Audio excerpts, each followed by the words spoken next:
Welcome to the Right Handyman How-To series. In these videos, I will show you some tips and tricks to help you avoid those mistakes that can turn a small project into a large disaster. I'll be your host, Colin, the Right Handyman. Today we're going to be changing the fluid in the transfer case on my truck. This is the exact same method you would use if you were changing the fluid on the axles of your truck, just a different fluid. The procedure to do this is very straightforward. What you want to do is remove the upper plug first and then the lower one to allow the fluid to drain. A 3/8 inch ratchet without any socket on it fits in perfectly to this.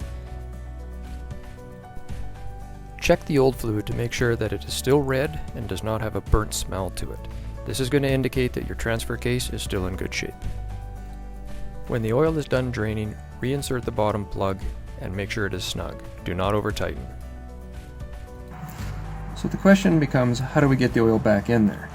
And basically what we're going to do is we're going to use this. It's just basically a hand pump that's made for this kind of thing. You stick the end of the tube in the hole, push the oil out until it starts to overflow, let it level off, put the plug in. All done.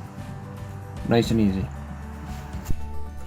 In this instance, the transfer case requires the same fluid as the transmission.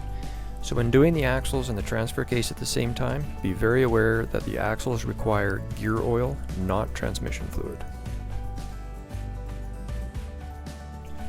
The fluid should be within a 1/4 inch of the fill hole, so once full, give it a minute to drain off any excess.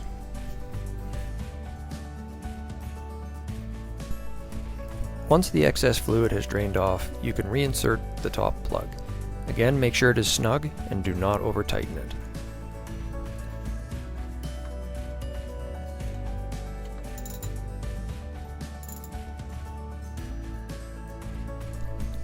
Be sure to wipe up any drips, and for the next few days, keep an eye out for leaks. You are now all done and ready to go.